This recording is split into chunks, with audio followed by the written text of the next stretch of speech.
All right, so yes, our next speaker is a four-time member of Parliament representing Thiruvananthapuram, a politician, diplomat and author par excellence. He is the chairperson of the Parliamentary Standing Committee on External Affairs, Foreign Union Minister of State for Human Resource Development and former Union Minister of State for External Affairs. During his nearly three-decade-long career at the United Nations, he served as Under Secretary General under Kofi Annan. His association with the organization goes back a decade. Ladies and gentlemen, boys and girls, please join me in giving a standing ovation to the man who can beat the Oxford Dictionary as he comes to speak to us about a wonderland of words. Our personal favorite, Chairman of IIMUN's Advisory Board, Dr. Shashi Tharoor.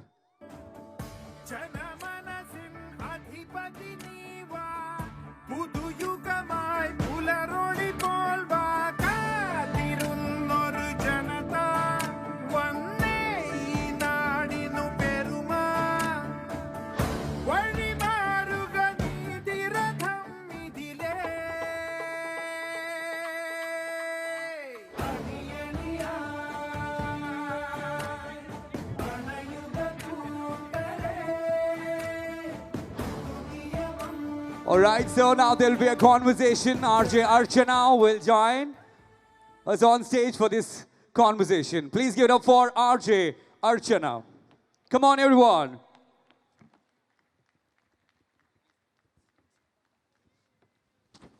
This is such a dream come true for the charming gentleman who I've had the great pleasure and honor to meet twice before.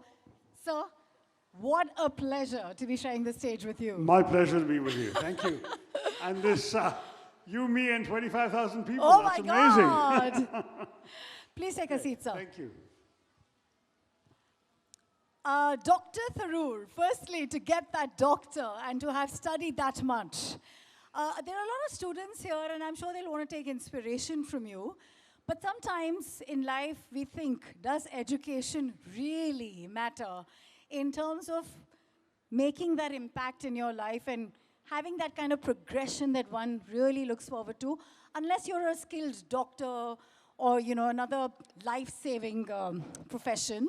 If I may ask, my first question to you is, how much did the education aid in your life journey? Well, education is important, but I would say it didn't end with my PhD. The whatever earned me the title of doctor was the PhD, and that PhD in the end was merely a kind of discipline. How do you research vast amounts of material? How do you organize them in a coherent way? How do you develop an argument that reflects your understanding of the material? How do you write it up and present it? That's essentially what writing a doctoral thesis is all about. And that I did, and I did it very young, and I'm proud of the record I have having done that. But that was it. Would it make a difference in my life if I didn't have those 3 letters PhD after my name? If you called me Mr. instead of Doctor, of course it wouldn't make any difference. But I would say to everyone, education doesn't stop with a formal degree. I feel I've been learning every day all my life, and I hope that I will continue learning till my last day on this planet.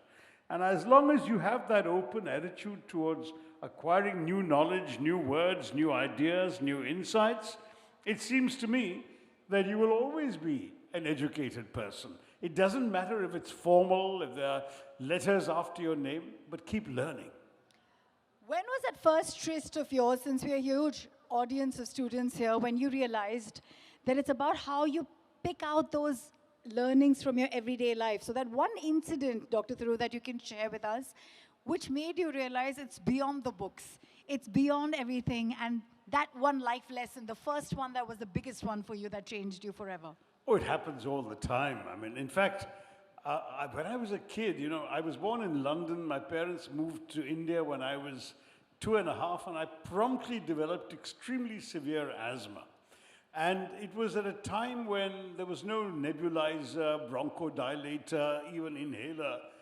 Basically, the doctors would give you those very strong pills. Your heart would go thud, thud, thud like a drum.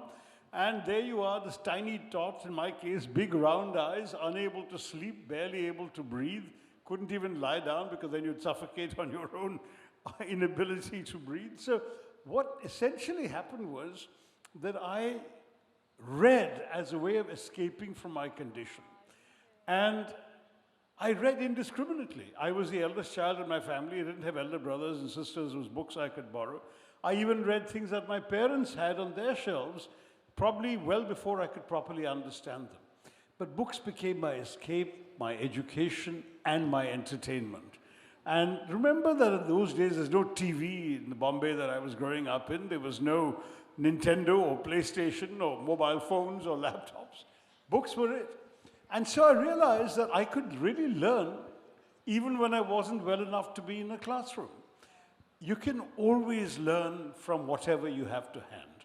And then in life, you constantly come across moments and experience. I remember, for example, as a young man, I was heading the office of the UN High Commissioner for Refugees in Singapore at the peak of the Vietnamese boat people crisis. You had these Vietnamese families fleeing communist rule in tiny little boats, often in bad shape.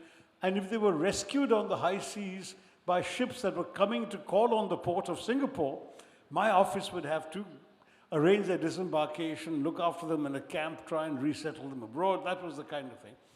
And I think I probably learned more just dealing with those problems, finding creative solutions, imaginative solutions to the kinds of challenges I was facing every day. Learning on the job, quite literally, is something you do far more than you can ever do out of a textbook. And I was in my mid-20s, so we had to conceal my age because I was very young for the responsibilities I was exercising. But it was an incredibly learning experience. What were the learnings? That's exactly where I want to get to. So if there was a book that you read as a kid and then you said, oh, I'm going to remember that for the rest of my life. Or these refugees, if there's one thought that came to your mind when you were watching them, what were those learnings? Oh, there's so many kinds of learning. Yeah. So when it comes from books you've read and so on, yes. I mean, there are things that move you, that impress you, that strike you.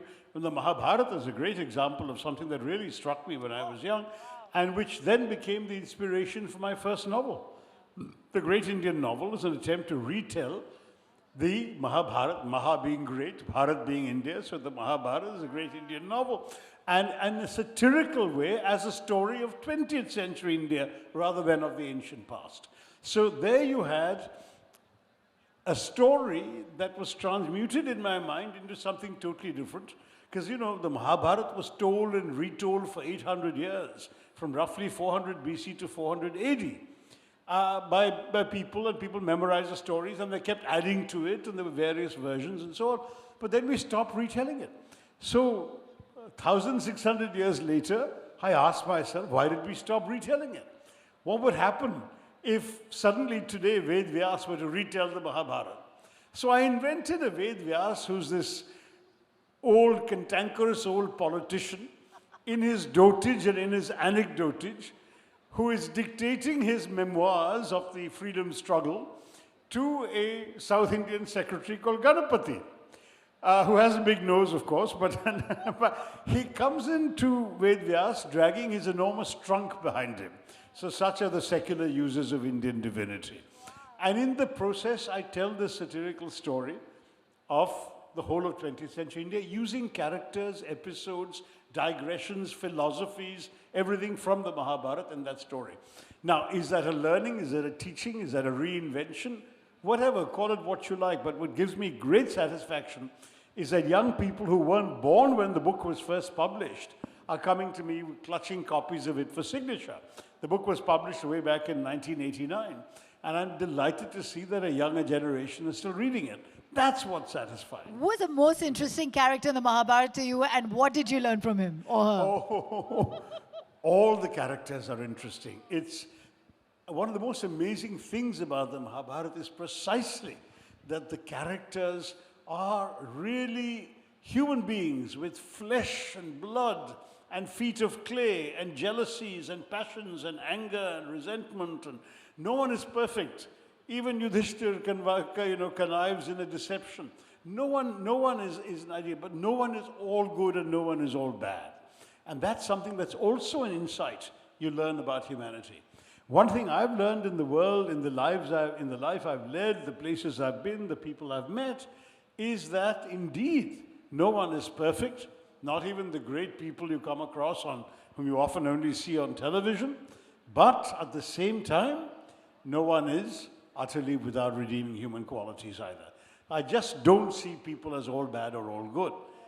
I see some of their qualities, and what's amazing is, when I was in the UN, at one stage of my career, I was I don't call myself the right hand of Kofi Annan, but I was the right finger of Kofi Annan, one of his many fingers on his right hand. And in that capacity, I met a lot of top world leaders by his side. Often it was just Kofi and me, and a world leader and his aide. And it would be a very small discussion, so you could see them, their humanity, sit them face to face, rub knees against Tony Blair in the tiny sitting room of Downing Street, or watch Yeltsin down vodka after vodka over lunch in the Kremlin, and so on and so forth. And it was fascinating to see that these people who you always assume are larger than life because you're seeing them on television are actually just regular folks like you and me. They happen to be in a particular position that gives them that importance. But basically, they aren't any different from any of us. And that was, again, a very useful learning. When I came into politics, I came in without too many illusions about all these larger-than-life characters I was going to be interacting with. But being a diplomat, being a leader, being an author, and you've played all of these roles, what is the one character trait that actually gets you through in life that you hold in high importance? If there is a hierarchy, 1, 2, 3, what are those traits? That's what we want to impart here today. Yeah, I mean, I would say to the young people listening, and I'm not sure everyone is listening, but those who are listening, that perhaps the most important thing is what you can call resilience. That is, everyone will know setbacks in life. Everyone will fall. I don't think there's any great successful person you've seen and admire who has never had a failure in his life. There'll be some setback, some problem, but it's how you learn from that. When you fall, you pick yourself up and you keep going on. That is resilience, and that's the most important quality that any human being can have. And don't let your failures put you down. That's what it is. Absolutely. But, you know, I often say to young people, first of all, know yourself. Everybody has some ability, some strength. It may not be what people conventionally value. Yeah. You may not be the best athlete to win the 100-meter race. You may not be the smartest student to come first in maths class.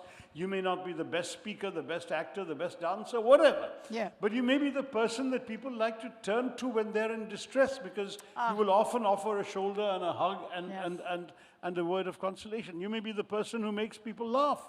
You may just have a great talent for being a good human being. It doesn't matter. Whatever your talent is, you have a talent. And don't ever let anyone let you feel that you don't have that talent. Find out what your talent is. At least when you're young, keep trying things that you feel you might be good at and find out for yourself.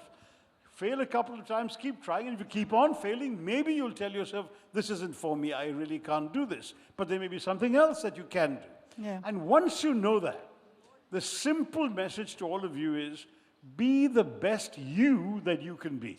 Nobody else can be you.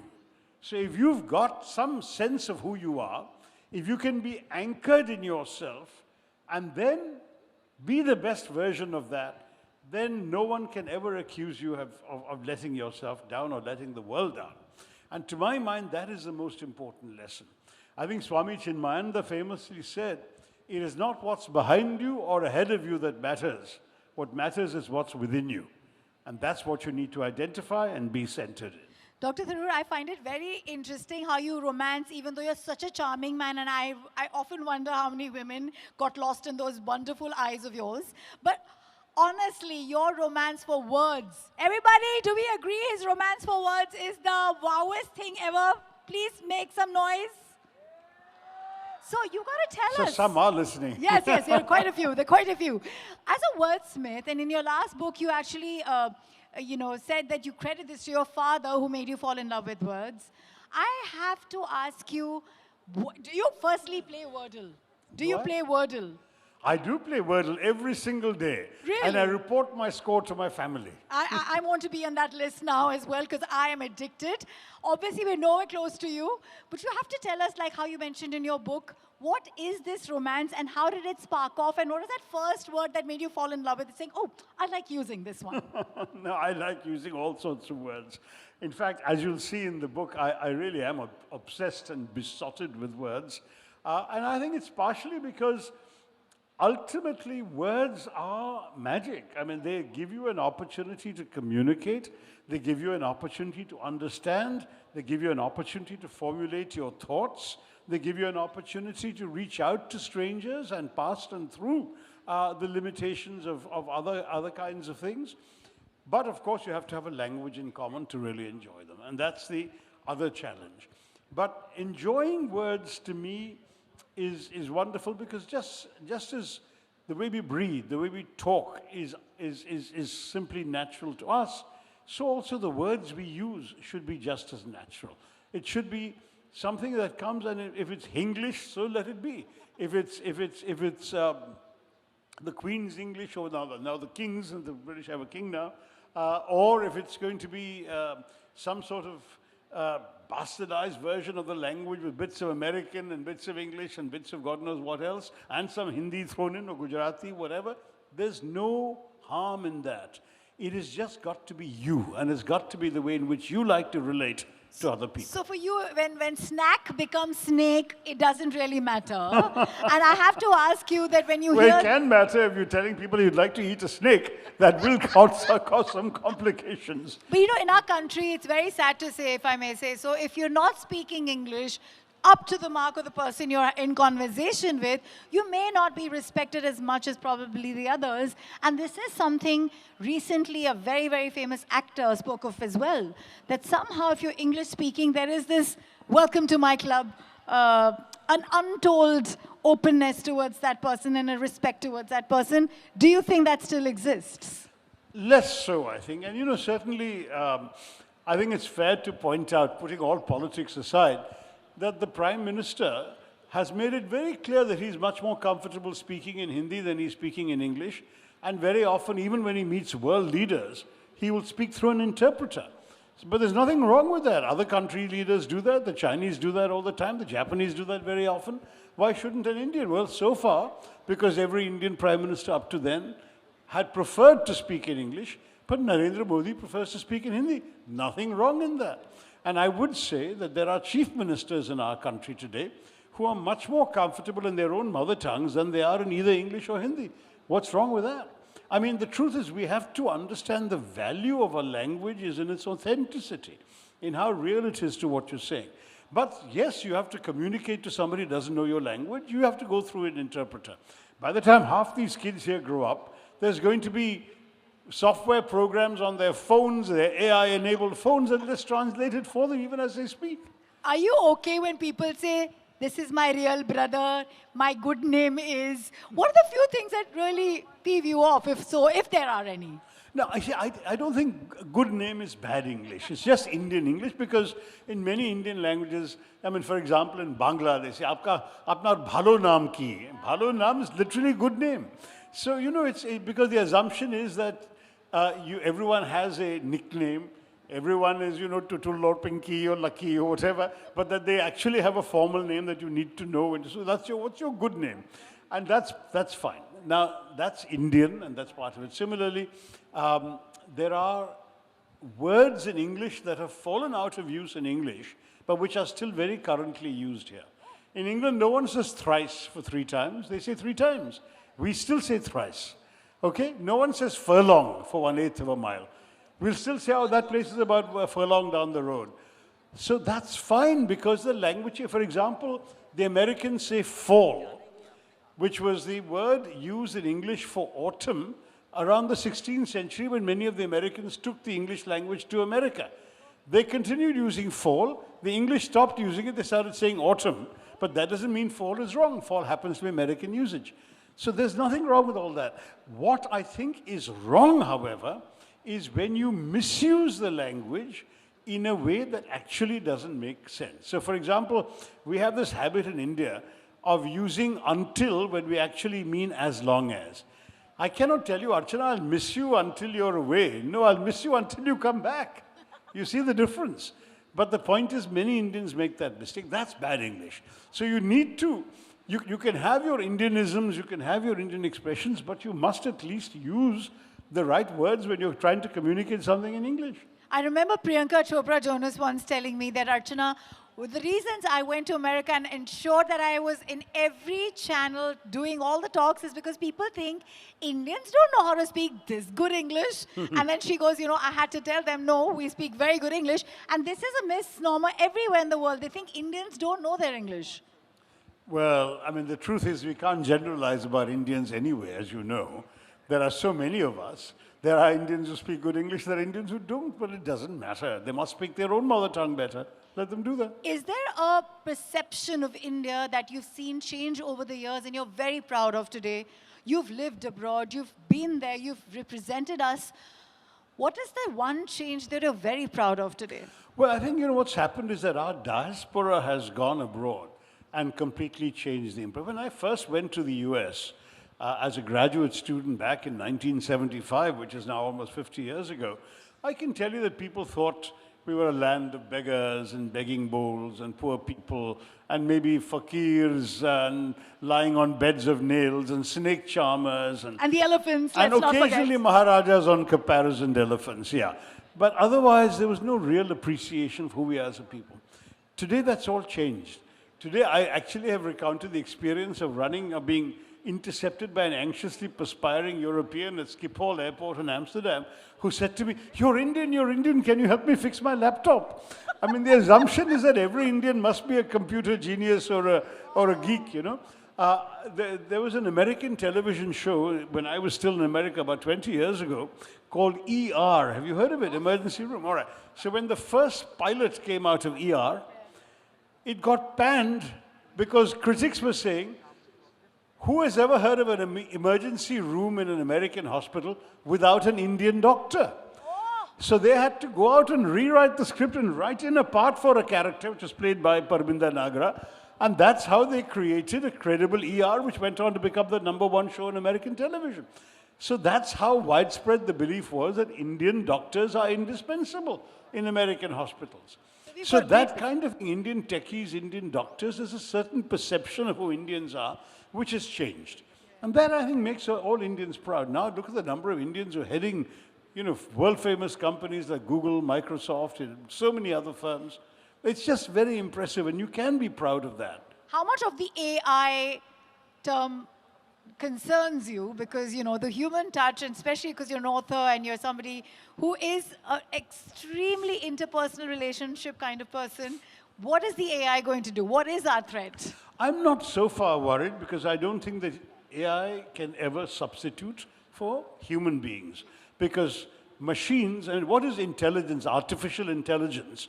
It is essentially learned language, patterns of words, patterns of logic, and vast quantities of information.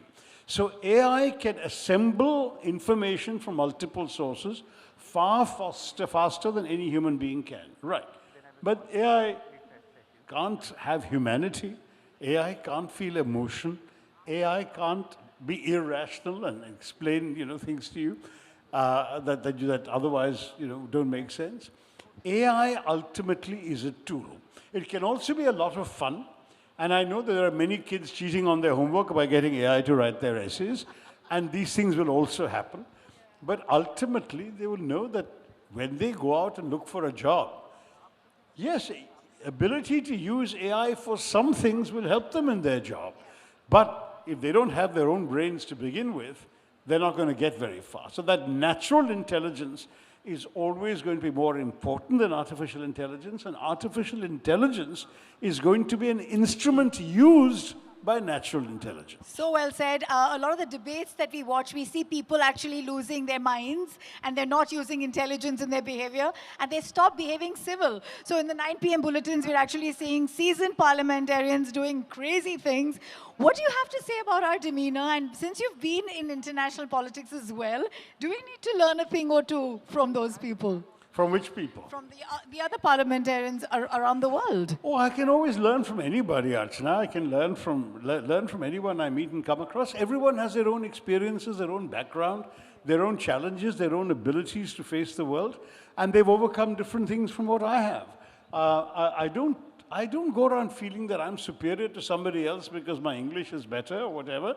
I feel that they've gone through different kinds of challenges, have come up in different ways, and I should learn from them what they know, and they certainly are free to learn or ignore what I know. No, but it's about their behavior I'm talking about, not yours. And well, look, not all behavior can be admirable. I'm not very fond of some of the behavior I see around me in Parliament, and that's simply the way I am as a human being. I'm not sitting around judging, but I do think that the kind of disruption and shouting and screaming and so on that has happened in our Parliament, with both sides. I mean, when I was in government, I saw the BJP people doing that. Now we're in the opposition, we're doing it. And it reminds me, I don't know whether in school you learned the golden rule, do unto others what you would have them do unto you. All right. So the new golden rule of politics is, do unto others what you believe they have done unto you. Give it back to them. So that's what's happening now. Do you ever feel there's a word that needs to enter the dictionary? Like, there are certain words maybe you've come up with. Like, I have come up with one, which is a mishran of coffee and chai. It's called Tchaikovsky. It's my own doing. Sounds like Tchaikovsky, who's a Russian writer. Yeah. Does that impress you? That impresses me. So you want a Tchaikovsky, but how can you possibly mix the two tastes, my dear? It would be undrinkable. You need to try it, sir. I can't believe it. I will serve it to you. But is there any word that you've come up with and you think, oh, there's a word that needs to get there? I just thought that one thing I was thinking of, somebody was asking me, was about soulmate. Somebody who you feel when you meet them, there is an instinctive connection that goes beyond just friendship or attraction or anything else, that your souls recognize each other from somewhere, kind of thing. And for that, there isn't really a word. Soulmate is the closest word, but it's not quite there. So I was thinking, somebody told me there's a Gaelic term that's amazing. I don't know the Gaelic term, so I won't say it. But I thought, since English has a habit of borrowing words from every language, why not borrow from both Sanskrit and French and create Atma-mi? Atma from the soul, and Ami is French for friend. So a soul friend is Atma-mi. There's a word that should be in the dictionary. Oh, I love it. Have you last looked into the dictionary since your vocabulary is It's not over? in the dictionary, I promise you. I just made it up. Did you ever look into the dictionary the last time, and which word was it for? Oh, I must admit that I don't do that too often, simply because I read so much. That, when you come across the same word in 3 different books, in 3 different contexts, through 3 different authors, you not only understand the meaning, you'll understand the usage, the nuance very quickly. So that's why, I've just heard, whenever people tell me, teach us a new word, I'll say, teach you an old word, read. Because reading is all you need to do. Read widely. Now, I know very many young people today seem to think that books are only for classrooms and schoolwork and at worst for homework. But no one really wants to read for pleasure. I think you're depriving yourselves of a whole world if you think that way. Because books can open up entire vistas in your mind, which honestly you would not be able to do through the other kinds of passive material that you get. And then some people try and defend themselves and say, well, I'm reading also, but I'm not reading books, I'm reading on my mobile phone. Not the same thing. Because the kind of short attention span required for snippets of information on your mobile phone is not the same for training your mind as what you can get in a book. But I remember a friend of mine telling me, oh, my son is only interested in football. I told her, then get him a book on football. There are books on football. Let him read what gives him pleasure. It's not necessary that you should tell him you must read this or that. But by reading, let him realize that words can open up things for him and can give him pleasure. And then from there, he can go on to read other things. I remember our last conversation is about building a sense of humor, which you have immensely. Does Dr. Tharoor watch people imitating him online and have a good laugh? Or do you feel like, oh, shut that off, I don't want to see this, this is rubbish? Well, once or twice people have sent me these videos and clips. I think there's some Australian gentleman who tries to teach people how to talk like me. Yeah. This is on Instagram or something, and people have sent me clips of this. I laugh it off because at the end of the day, I'm me, and nobody else needs to be me. They can be themselves, and just be a good version of themselves. I'm not quite sure that But that's... it's almost like mind your language. You have an entire bunch of people creating an industry out of you. And Yeah. isn't imitation a great form of flattery? I suppose it is, actually, but at the same time, you don't want to be stereotyped as just that. So, I often tell people, thank you for saying all these kind things about my words, my vocabulary, but I'd rather you said interesting things about the content of which I'm using. The words are a means to convey thought. It's the thoughts I want you to hear, not the words. There was one video where Or not the words alone. you moved us immensely by talking greatly of our nation. I think a lot of us here want to be proud Indians, और बहुत सारी चीजें हम अपने देश के बारे में नहीं जानते हैं. The amount you've read, Dr. Tharoor, I'd like you to leave us with 3 thoughts for our nation that we need to carry, to hold our heads high, and be proud of the nation we belong to. Well, one definitely, I think, is the extraordinary diversity of our nation. Yeah. We are home to practically every religion known to mankind, with the possible exception of Shintoism. We should be proud of it. I don't understand the people who want to narrow everything down to one religion. Even the religion of which I'm a proud member, my Hindu faith, acknowledges so many different ways of worship. We have 330 million, 33 crore names of God, attributes of the divine. We have so many ways of worship, so many forms in which we imagine the gods. We are made for diversity and for acceptance of diversity. So to my mind, the first and most important attribute for us as a nation to be proud of is how we are so diverse and how we can all live together and dream the same dreams together.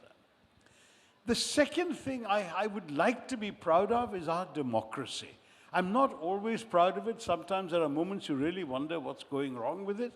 But the fact that we are managing 1.4 billion people, 140 crore people, through a democratic means, not through the whip, not through force, not through what Dr. Ambedkar called the constable policing us, but simply by giving everybody the right to fulfill their own potential, fulfill their own dreams, vote for their own destiny. That's something to be really proud of, is indeed our democracy. A third thing I'm proud of is our young people, because they have in many ways brought a new energy, a new sense of purpose, and a new sense of aspiration to the future. I mean, I certainly grew up in a very different India from the India of today. Partially, of course, the liberalization of 1991 has opened up so many more spaces. There are more subjects the kids can study today than there were when I was in school or college. There are more goods and products and services you can buy and do. Yeah. I guess they're referring to Parul University that gives them so much opportunity. There you are, more opportunities too. Is that approval or disapproval? But what about the brain drain? A lot of us feel like opportunities are better abroad and not in our country. Do you feel that there is something that we need to look at, why we should stay back and do our country good, You know, the thing is that there are more and more people going abroad. And I've just written a column, in fact, about the surprising number of Indian immigrants who are illegally going to countries like the US. Legal immigrants going as students, staying on, that is not news. That we've seen for a long time. Satya Nadella and Sundar Pichai and Ajay Banga and all these people went that way. But there seem to be also a large number of people who are just going illegally, the so-called donkey route, going through various countries, sneaking into America, trying to work there illegally, staying on. That's very saddening. First of all, that they would even feel the need to do that, as if they can't make a decent life in this country. Secondly, the fact that they would do it in such a way that they actually expose themselves to the kinds of risks and dangers and even loss of life. There's a family from Gujarat that froze to death trying to cross the icy border from Canada into America. Now, this kind of thing is very saddening to me. So yes, since you asked the question, let me say, I do see nothing wrong in going abroad legally to study, to improve yourself, and then I would like them to come back and to actually make a life here. I don't know who's come, but someone needs to inform us what's going on. I'm going to do a quick rapid fire. Mr. Tharoor, would you indulge me, please? Sure. What's your favorite English word that's nearly impossible to translate into any other language? A favorite English word that's impossible Yeah. to translate? Ooh. I don't know that there are that many. In fact, there are many. The thing about English is that it absorbs words from so many languages that actually there are words from other languages that you can't translate in English that English simply steals. I mean, there's, for example, a word for taking a malicious pleasure in the misfortunes of others. And there is a word in English called epicaricacy, but no one uses it. Instead, everyone uses a German word, Schadenfreude, which means the same thing. So if you see somebody suffering a misfortune, having really bad news, you know, getting out for zero when he's been walking around like an arrogant fellow, then you experience Schadenfreude. There's an English word, but it's actually a German word they've stolen. And similarly, they stole the word loot from us. I've often said that the English took the word loot into their dictionaries and their habits. One phrase in Malayalam that perfectly captures something English can't. Something in? Malayalam. No, but that perfectly captures something in? Something that English can't capture. Oh, I'll tell you one very, very good example is, you know, when you, for example, if there are 10 cars in a row, Yeah. and I want to ask you which one is your car, Yeah. and you tell me it's, you know, I have to ask you this, I would have to say, in that row of cars, which number is your car? It's too long. In Malayalam, there's one simple word, etramate, which means which number. So, etramate karana ningal, etramate vandiyana ningal. That's all I need to ask you, and we will tell you. Now, that's something that English does not have an equivalent for. Describe your philosophy in exactly 5 syllables. Is there a philosophy that you can tell us of yours? Be true to yourself. Oh, nice. Be true to yourself. Oh 5 my syllables. God, that was fantastic. What's your most overused word when debating or when having a conversation? I've been too fond, perhaps, of the word defenestrate, which literally means throw out of the window. So when you reject something, when you don't like something, when you feel something is hopeless, you defenestrate it. And I even said, you know, we're campaigning to defenestrate this government, but that no one fully gets the. Which Indian language sounds very poetic to you? I think Bangla sounds very poetic. Very doesn't it? true. Very, very poetic. Ki mishti. Hey, acha, like that. If you had to teach vocabulary to aliens, what was the first word you teach them to get by? I love you. That would be the most useful expression. We know we have a charmer. That got We a know we reaction, have all right. a charmer.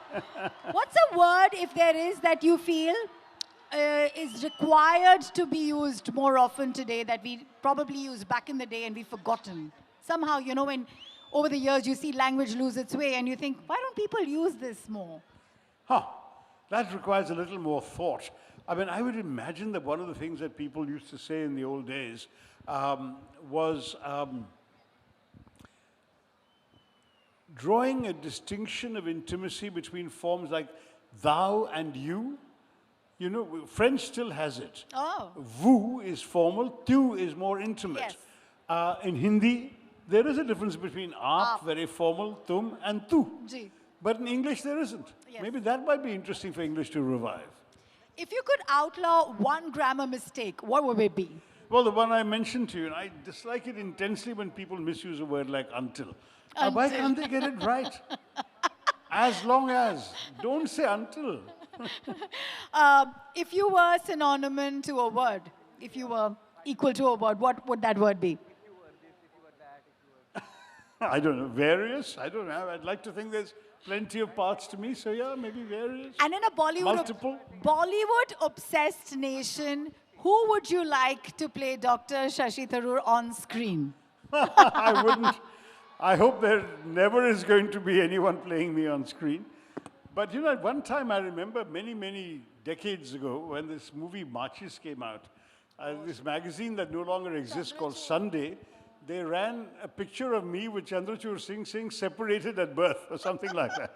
So that, I subsequently, I still haven't met him face to face, but I did speak to his father once who had seen the same thing and we cracked a joke about it once on the phone. Dr. Tharoor, I remember when, I don't read too much, but I did read Paulo Coelho, The Alchemist, and it did change me for life because it said the exact message you've been saying. The answer is within you. Your riches are within you. If there's one book that you would recommend to every नौजवान जो यहाँ बैठे हुए हैं, वो कौन सी किताब है? बिल्कुल महाभारत ही है, क्योंकि महाभारत में सब कुछ है.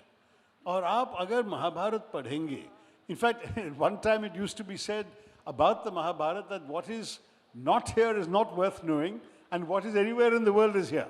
Of course, that's too simplistic a claim today. The world is much more complex. But there is so much there. You can learn so much from the stories. You can learn so much from the philosophies. There are digressions there. The Bhagavad Gita, it's part of the Mahabharata. You read the Mahabharata and you get a complete library of classical India in one volume. And if there are any kind of habits beyond reading that have grounded you and made you who you are, what is that habit? I think listening. I think one of the things, I certainly read more than I don't listen that much to podcasts and so on. But even when I meet people and I would urge you all to meet people in the spirit of feeling that you can always learn something from them. It may be something that you don't like, but that too is a learning. Yeah. You meet somebody and you find, my God, I never want to be like this person, or I never want to have the attitudes that this person has expressed. That is also a learning. But be open-minded enough to have that learning when you meet anyone. So to that degree, be prepared to listen. We find you so charming when you talk. Is there anybody you admire when they talk? Oh my gosh, I admire lots and lots of people. How about a good RJ who knows how to speak to people?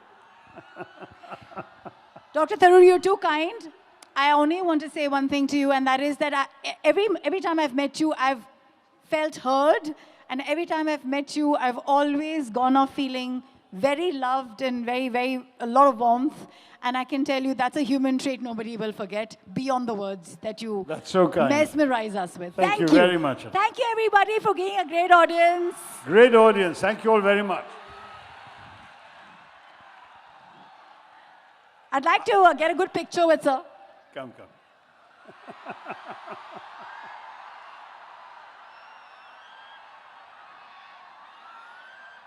That's wonderful. Thank you. Thank you all very much. And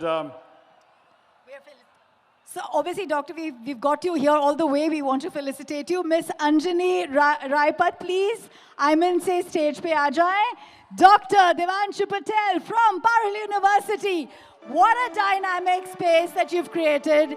We are so proud at IIMUN to have this as a hat-trick, third time conclave. Thank you for this beautiful, sprawling venue. Thank you.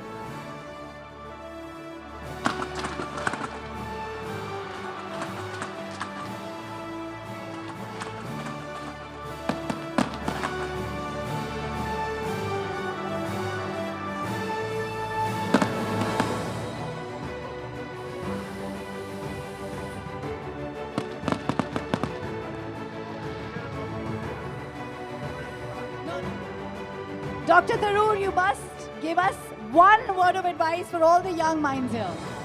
well, look, I just want to tell you all that I've seen IIMUN as an organization for a decade now. I think they're doing terrific work in bringing young people together.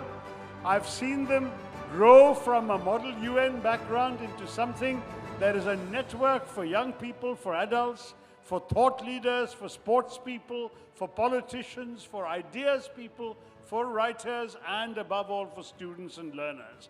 And what I love about that is that they have created a network throughout this country and indeed throughout the world that you can be a part of. I just want to say to you all, I'm delighted to have been here for IIMUN. I'm very proud to chair their advisory board, and I want to say to you all that there are many people here who are taking leadership roles who started off as young students at IIMUN themselves. So those of you who are interested, be a part of it, and let's enjoy the fireworks. Good night.